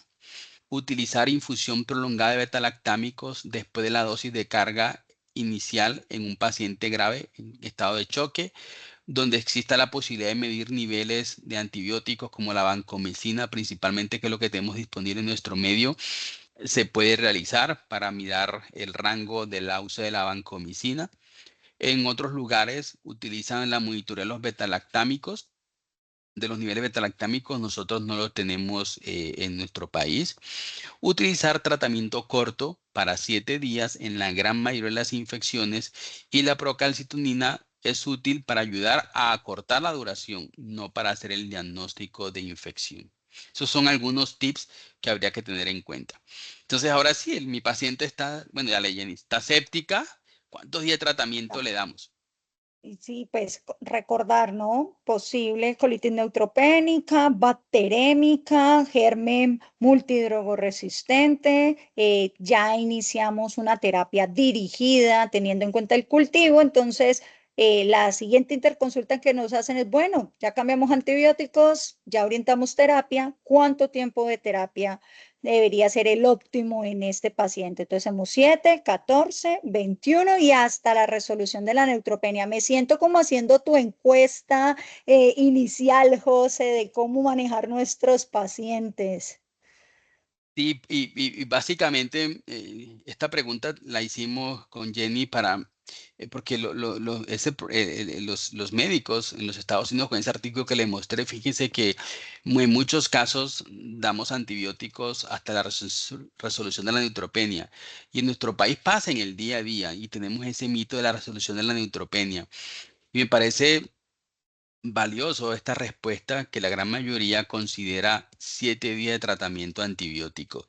Y si bien es cierto, hay que individualizar la terapia, 7 días parece ser que es la regla óptima para dar tratamiento y duración de tratamiento en pacientes con sepsis, con choque séptico, independiente si están inmunocomprometidos o si son inmunocompetentes. Pero no se olviden individualizar la terapia. En este caso, la resolución de la neutropenia no es un marcador que nos ayude a determinar cuántos días de antibióticos le hacen falta. Eso es importante que lo tengamos en cuenta. Siguiente. Entonces, fíjate, Jenny, que los estudios de 7 días a 14 días en bacteriemia por enterobacterales notan que la gran mayoría de estos estudios muestran 3 focos principales: urinario, a nivel de la vía biliar y a nivel gastrointestinal. En este trabajo me encantó porque aquí el porcentaje de pacientes inmunocomprometidos, noten ustedes, pacientes con VIH, pacientes con quimioterapia y pacientes con neutropenia, aunque los neutropenia eran menores, era significativo. No estamos hablando de casi una tercera parte, si no me dejes mentir, porque no Sí, alcanzo a ver treinta muy y bien. tres por ciento. Sí, eran pacientes inmunocomprometidos. De una muestra de casi entre los dos grupos de curso prolongado, 14 días, y un corto curso de 7 días, casi estamos hablando de 1.700 pacientes en este estudio. Siguiente. Y ellos mostraron que no había diferencia de mortalidad en esos pacientes que recibían 7 días de tratamiento antimicrobiano y que la mortalidad más bien estaba asociada con el foco fuente de infección, por ejemplo, si era neumonía, con el score de PIT que tenían los pacientes, con si tenían ingreso a la unidad de cuidado intensivo, es decir, si había una enfermedad mucho más severa, y en pacientes con hepatopatías crónicas. Y el estado de inmunosupresión no tenía ninguna relación con la mortalidad o no se encontró ninguna asociación con mortalidad cuando dábamos 7 días de manejo. Y hace poco salió este trabajo que es interesante, 74 hospitales, también 3.000 pacientes. La mitad de los pacientes estaban en cuidado intensivo, un grupo importante de pacientes con linfoma, leucemia, como pueden apreciar allí, y no se demostró que dar 7 días de antibiótico pudiera ser deleterio, asociado a mortalidad, etcétera, en los pacientes. Así que todo parece indicar, como ustedes pueden ver en esta gráfica, que 7 días de tratamiento antibiótico es otro dogma que se ha roto ya, es lo adecuado en la mayoría de los pacientes críticos. Este trabajo tenía 50% de pacientes de esos 3.000 estaban en unidad de cuidado intensivo. Identificaron la sepsis en unidad de cuidado intensivo. Así que es clave que nos pongamos esa meta también en los PROA de individualizar la terapia, pero que el mensaje, si lo decimos así a grosso, 7 días de tratamiento antibiótico pudiera ser suficiente en pacientes con sepsis y choque séptico. Bueno, esto también es una pregunta interesante que hace parte de PROA, José, porque estamos identificando rápidamente el proceso infeccioso, estamos tomando las pruebas microbiológicas, iniciamos la terapia planteando unos esquemas cortos, pero ¿qué dosis de antibióticos se deberían usar en los pacientes críticos? Siempre también ha sido un tema de discusión en áreas académicas en qué dar entre dosis de carga, infusiones, tener en cuenta las condiciones del paciente en cuanto a su funcionamiento renal, teniendo en cuenta que muchos antibióticos tienen metabolismo renal, cómo impacta el peso, que cada vez nuestros pacientes vienen en estados de malnutrición, tanto pacientes con inmunosupresiones que vienen con desnutriciones, peso bajo, o nuestros pacientes obesos que también están malnutridos y que alteran todos los volúmenes de distribución y el comportamiento de la respuesta de los antimicrobianos. Y mira, José, cómo se mueven entre tres preguntas, empatados, dosis de carga y luego dosis altas versus ese ajuste a peso, y ahí empieza a hablar un poquito la infusión continua. Y se están peleando cabeza a cabeza Sí, esa y, y- pregunta. y- y yo creo que es muy interesante porque hay datos y de farmacocinética, farmacodinamia, de PKPD, del tiempo de antibióticos tiempo dependientes, antibióticos concentración dependiente, pero el mensaje sería identificación temprana de la sepsis, evaluación clínica del paciente, de pronto lo importante con la escala de los SCORE, biomarcadores no te ayudan. Una vez tengamos el foco de infección, preguntarnos si está o no colonizado por bacterias multidrogo resistentes, si hay un foco de infección, utilización de la biología molecular, dar el antibiótico correcto y en la primera hora si hay un choque y mi punto de vista es dar dosis de carga del antibiótico y luego dosis alta, lo más alto permitido de ese antibiótico. Y fíjate que hay un empate técnico entre infusión continua, dosis carga y luego dosis altas, ajustar a peso y función renal. Evidentemente, cada antibiótico tiene un comportamiento farmacodinámico diferente. Están los concentración dependientes, los tiempos dependientes, y de acuerdo a eso también las dosis y la utilización de infusión continua o de dosis de carga pudiera ser diferente. Pero en mi práctica lo que intento hacer es dar dosis de carga y luego dosis altas.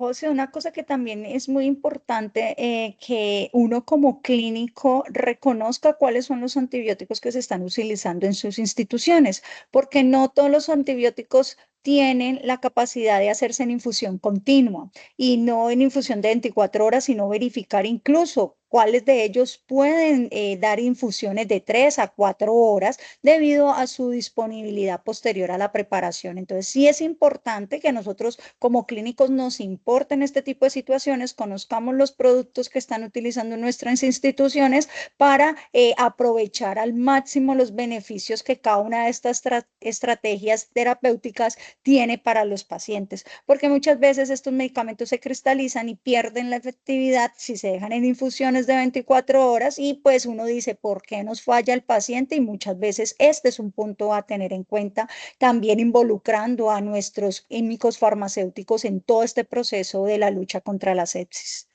No, súper, Jenny, buen apunte y esto es clave, ¿no? Verificar los protocolos de infusión, los medicamentos que tenemos y hacer una evaluación constante de los medicamentos que tenemos disponibles, el stock que hay en farmacia y por supuesto el tiempo de administración y también del perfil epidemiológico. Siguiente. Y fíjate que esta pregunta del PKPD en sepsis, a su izquierda pueden ver todo lo que altera el equilibrio de los antibióticos en un paciente crítico, ¿no? Si la causa es cirugía infecciosa, traumática, quemaduras, tumorales, afectan la distribución, la absorción, el metabolismo, la excreción de los medicamentos y al final esto puede resultar o bien sea en una concentración alta o una concentración baja. Pero parece que el consenso hasta ahorita es que en la temprana, en la fase temprana o fase inicial, que es en las primeras 24 horas, hay que dar la dosis de carga del antibiótico o altas dosis dadas antes de que en pacientes con estos antibióticos que son tiempo dependiente y dar las dosis de carga siempre ajustado al peso en pacientes obesos. Ya luego en las siguientes 24 a 48 horas se puede considerar dar infusión continua o infusión prolongada en estos antibióticos que son tiempo dependiente y podríamos ya luego, según la situación clínica, evaluar los ajustes a función renal y a función hepática. Y después de 48 horas, cuando el paciente esté un poco más estable, ajustar la dosis de acuerdo a la función renal, a si están en ECMO, la función hepática y demás. Siguiente. Bueno, entonces ahora entrando un poco ya al terreno de las unidades de cuidados intensivos, entonces el paciente que se encuentra en un estado crítico en estas unidades con sospecha de sepsis y hemocultivos negativos, no hay un foco claro. Suspendo los antibióticos. Este ya es un escenario diferente. Veníamos de una paciente oncológica con neutropenia y ahora ya estamos en lo que vivimos diariamente nosotros los infectólogos con las interconsultas de UCI. Está malito, como dice José, sospechamos sepsis, no encontramos foco y los hemocultivos no nos orientan a darnos luces de si suspender o no. Entonces, un 67% dice que suspende antibiótico, ya va subiendo un poco, no, doy 5 días. Las opciones de terapias más prolongadas de 7 y 14 días no se han movido, José. Sí, no, la gente no compró el mensaje y eso sí que es importante. Y recuerden que hay una sospecha de sepsis y yo pensaría que si hay sospecha de sepsis, el paciente, aunque esté en crítico, los hemocultivos son negativos, las evaluaciones diagnósticas no muestran un foco de infección, yo estaría de acuerdo también en suspender la terapia antibiótica. Dar 5 días, 7, 14, no hay estudios que lo validen. Pero lo que sí está claro es que entre más de antibióticos tenga, mayor riesgo de selección de mutantes resistentes. Entonces, aquí siempre que es importante la comunicación, el manejo integral, el manejo interdisciplinario, la reevaluación constante de las variables fisiológicas del paciente, el obtener los cultivos, la ayuda con todas las herramientas diagnósticas para poder suspender antibióticos. Y aquí en esta gráfica al final hay un dato de la utilización de biomarcadores, y si estos biomarcadores han disminuido de manera significativa, se puede contemplar la suspensión de la terapia antimicrobiana. Eso también hace parte de los usos de manejo antibiótico adecuado en paciente crítico para discutir con los grupos de terapia intensiva y ojalá poderlos implementar. Siguiente. Bueno, esta la podemos pasar porque esto es como un resumen de todo lo que hemos hablado de las características. Los programas de optimización de los antimicrobianos en terapia intensiva tienen que ver con todo, ¿no? Reducción del espectro, ajuste de la dosis, reducción del tiempo de los antibióticos. Y este fue un resultado de hospitales españoles con 15 meses de implementación y mostraron que evidentemente había una disminución notable de la utilización de todos los antibióticos y sin que esto impactara en la mortalidad de los pacientes. Así que sí se puede hacer la implementación del uso adecuado de antibióticos en pacientes inmunocomprometidos, en pacientes neutropénicos y en pacientes en la UCI.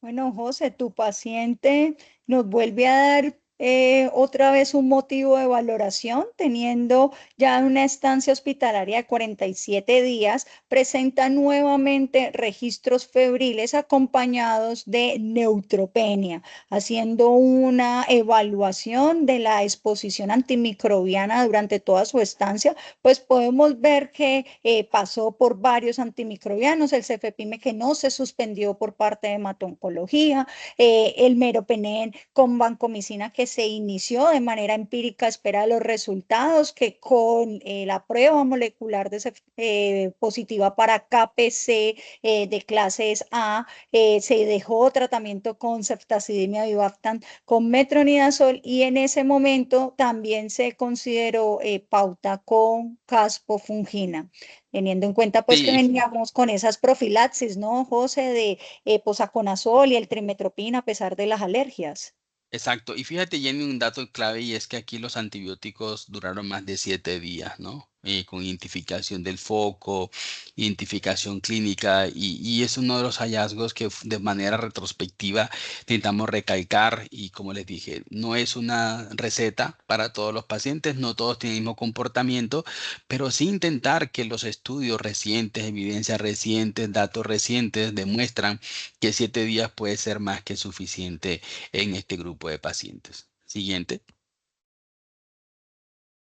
Bueno, José, entonces, en vista de todos esos antibióticos previos, teniendo en cuenta, no sé, pues se tuvo en cuenta esa exposición previa de microorganismos resistentes, pues se iniciaron de manera empírica meropenem más vancomicina, tomando hemocultivos que fueron negativos, y por lo tanto se suspendieron los antibióticos y se suspendieron las profilaxis que venía recibiendo de levofloxacina y posaconazol, que venía con una dosis de 600 miligramos al día. Eh, una dosis interesante, ¿no, José? De 600 miligramos. Recordar siempre la dosificación de los medicamentos. Se consideró posible evento adverso del posaconazol y se suspendió, presentando una mejoría clínica y posteriormente el egreso. Esto nos enseña bastantes cosas, ¿no, José? Sí, y fíjate que ya cuando lo miras con retrospectivamente, si tienes una paciente hospitalizada con una KPC, te hace neutropenia, te hace fiebre, es muy discutido iniciar empíricamente meropenem vancomicina cuando ya sabes que está colonizada. Dijimos que colonizada 40% de riesgo de bacteremias por estas KPCs. Ya sabes que tuvo una infección por una KPC que resolvió una infección por KPC. Entonces, la utilización empírica de mero banco es bastante discutida. Los hemocultivos fueron negativos, la dosis de posaconazol estaba al doble de la dosis habitual para la paciente, que la dosis habitual es de 300 miligramos al día, con una previa dosis de carga, eso sí, de 600. Parece ser que ahí hubo, esa es otra oportunidad, verificar interacciones medicamentosas, perdón, vigilar la dosis correcta de los antimicrobianos de todos y consideramos que había sido un evento adverso el posaconazol y se suspendió mejoría clínica y se indicó el egreso. Bueno, entonces la paciente con esa mejoría ingresa nuevamente para continuar su ciclo de quimioterapia 30 días después. Inicia con citarabina. Se iniciaron sus profilaxis con levofloxacina, posaconazol, aciclovir y trimetoprim sulfa, que es llamativo porque había dicho la alergia y seguimos con trimetoprim sulfa.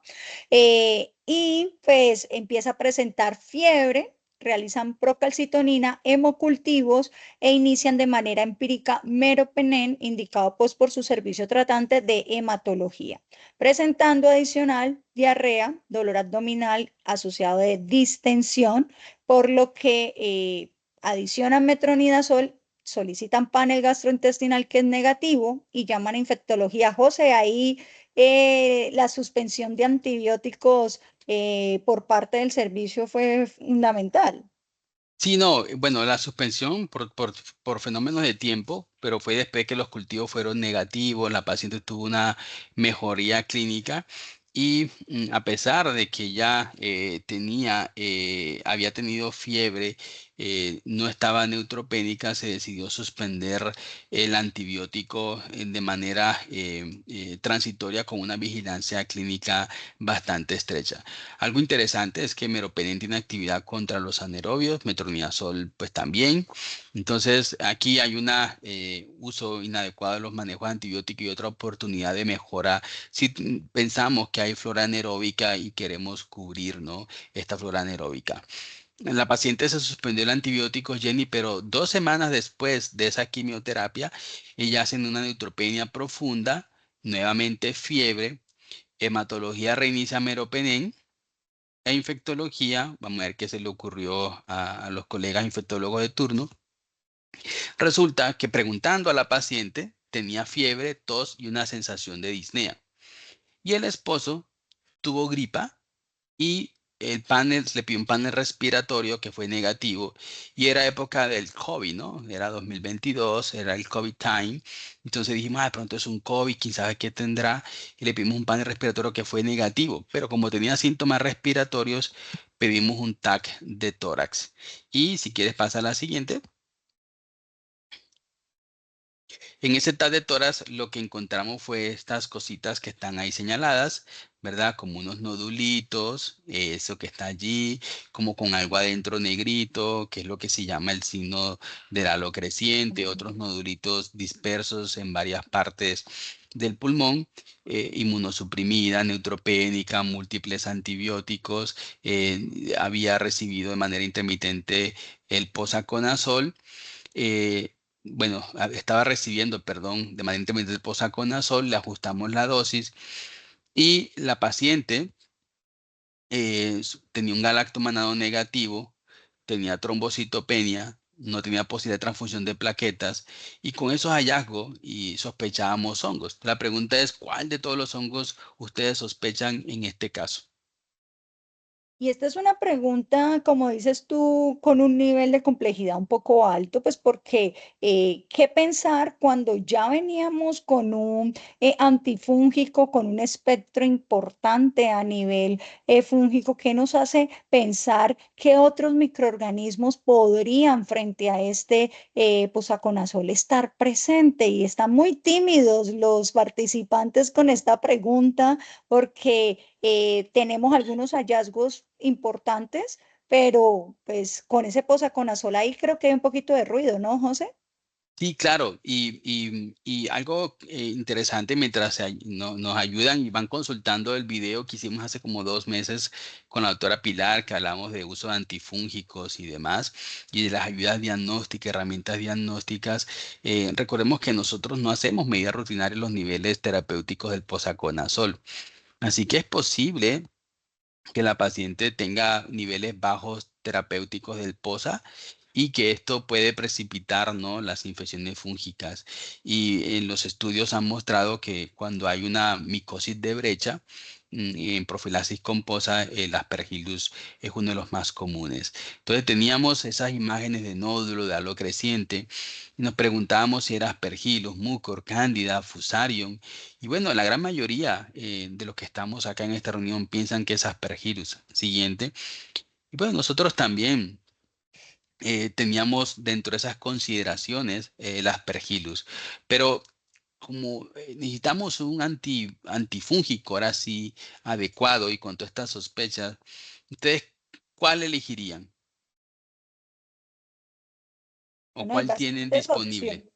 opciones. Digamos que es interesante porque hay dos posibilidades en esta respuesta. Uno, la disponibilidad en nuestros hospitales y clínicas de estas opciones antifúngicas. Y dos, ¿cuál sería, basada en la evidencia, la mejor estrategia para este paciente? José, llamativo lo del galactomanano negativo, que también puede hacer ruido en el diagnóstico, en que usamos más el galactomanano como un valor predictivo positivo, más que un valor predictivo negativo, que eso también llama la atención en este caso. Mire cómo se nos mueven estas votaciones, José.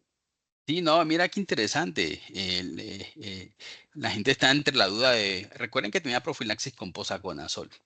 Entonces la gente está en la duda entre voriconazol e isavuconazol, pero muchos se inclinaron a utilizar Anfobel y Posomal, tal vez por el amplio espectro, tal vez porque dijimos micosis de brecha, porque el galactomanano salió negativo y la posibilidad de mucor o de otros hongos que no le den galactomanano hay que considerarlas. Entonces fíjense ustedes los grandes retos que tienen las personas inmunocomprometidas, los pacientes neutropénicos, que podemos navegar en una misma hospitalización con varias infecciones, virus, hongos, Clostridium difficile, bacterias, carbapenemasas, en donde esto nos orienta a que es clave ese manejo multidisciplinario y esa capacidad de poder discutir entre todo el grupo médico, los servicios de apoyo, el PROA de cada hospital, de cuáles son las mejores herramientas, tanto diagnóstica como terapéutica.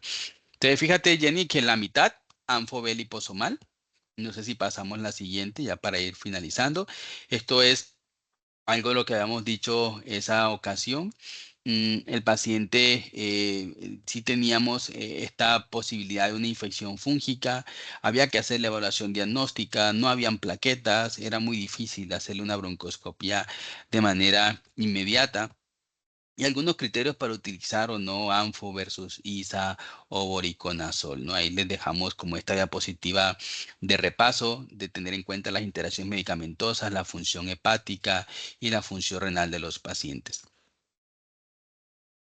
Bueno, igual que la gran mayoría del público, pues se inició anfotericina B liposomal a dosis de 3 miligramos por kilo día, suspendiendo pues todos los antibióticos hasta ese momento, resaltando que tenía dos galactomananos en sangre seriados negativos, 0,05 y 0,07, y 6 días después de que se pudo manejar toda esta situación de las plaquetas, se pudo hacer la fibrobroncoscopia con su respectivo lavado broncoalveolar, teniendo un galactomanano en 0,5 negativo y cultivos negativos del lavado broncoalveolar, con pruebas moleculares para bacterias y citomegalovirus negativo.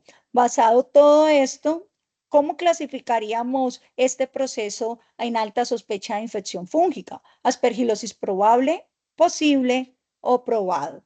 Esta es sin duda también una pregunta muy interesante de conocimiento de definiciones basados en tres aspectos fundamentales: los factores de riesgo del paciente, las ayudas clínicas, radiológicas, las pruebas de serología, obviamente cultivos y pruebas moleculares para poder englobar al paciente en una definición clara. Y la gente se está yendo por probable, José. 6 Sí, personas se van por esa definición. sí, recordemos, aquí hay varios aspectos claves también mientras todos se van uniendo a la votación. Y es que fíjense ustedes que aunque la sospecha de infección bacteriana, digámoslo, está presente en los pacientes inmunocomprometidos, noten ustedes que aquí los cultivos fueron negativos, ya no recibía antibióticos, la prebiología molecular, el panel de neumonía fue negativo, los hallazgos radiológicos, lo que decía Jenny, fueron negativos y muchos pensamos en que ya no hay una infección bacteriana. Y muchos de los que estamos acá, bueno, todos pensamos que hay una aspergilosis probable. Vamos a ver cuál es la respuesta correcta, Jenny, porque tenía dos galactomananos en sangre negativos y tenía, 6 días después de la broncoscopia, 6 días después de recibir Anfo B, una broncoscopia con un galactomanano también negativo. Siguiente. Entonces, nosotros con esta anfotericina 67 días después, esta fue la evolución radiológica, clínicamente muy bien, y consideramos que fue una aspergilosis posible, teniendo en cuenta que los biomarcadores fueron negativos. Nos queda la duda, evidentemente, porque no se hizo el biomarcador en la broncoscopia. Al momento tampoco podíamos esperar que la paciente tuviera una infección cavital y demás. Tomamos esa decisión, pero retrospectivamente nos quedamos con que esto muy posiblemente fue, válgase la redundancia, una aspergilosis posible. Y siguiente, y yo como para terminar, como vieron, esto es un tema apasionante.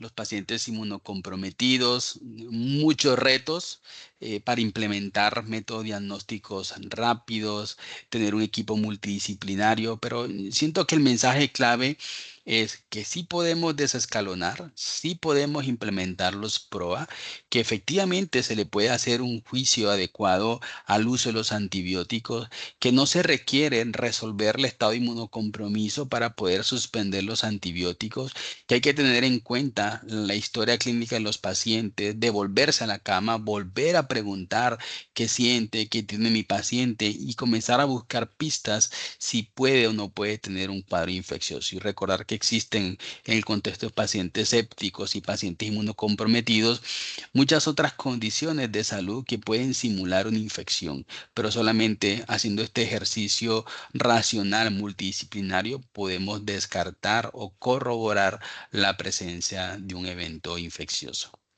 Y bueno, Jenny, y yo creo que esto fue una noche muy apasionante. Aquí podemos quedarnos toda la noche, podemos hacer varios ejercicios, pero el mensaje que le queríamos dar a todos es el poder implementar los códigos de sepsis y el poder implementar los PROA.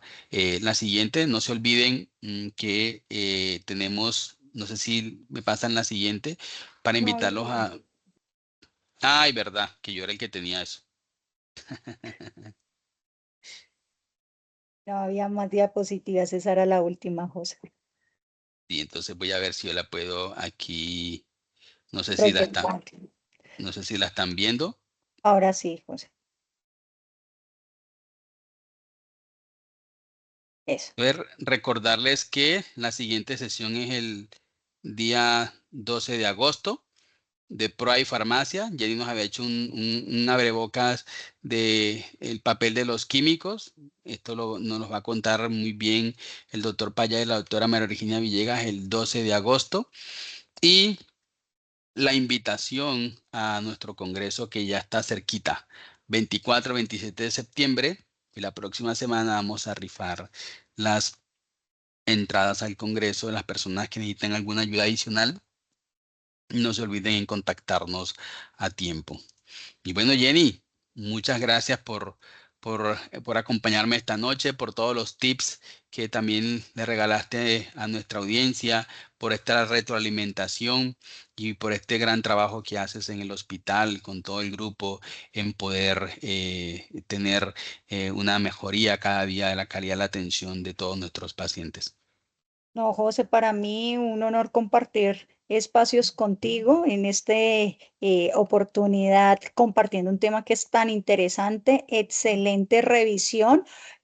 Tips que no se olviden que pueden revisar en nuestra página de YouTube, donde pueden verificar actividades previas si no alcanzaron a estar o se perdieron algún tip o alguna referencia de las tan recientes y frescas que José nos compartió, pues también pueden vernos en la página y ojalá nos acompañen en Bucaramanga porque este congreso está, mejor dicho, tiene muy buenos conferencistas nacionales e internacionales, así que está de no perderse, José. Así es, Jenny. Bueno, no, una feliz noche para todos. A Sonia, a Jamie, gracias por todo el apoyo logístico. No se olviden de llenar la encuesta de asistencia. Sí, vamos a pasar el link de asistencia para el 12. Lo vamos a ir consultando en nuestras redes sociales. Ya lo pongo en el chat también, doctor. Súper, Sonia, muchas gracias. Y Como bueno, siempre, recuerden, siempre es bueno meterse al Instagram, ¿verdad? Y todo esto, donde ahí siempre hay noticias de la CIN. Entonces también impulsar nuestras redes sociales. Bueno, a todos, mil gracias. Gracias, Jenny, por esta noches a oportunidad todos. y buenas noches para todos. Hasta Buenas luego. noches, que estén muy bien. Chao, chao, chao, Sonia, chao, Jamie. Doctor, que esté muy bien, que descanse.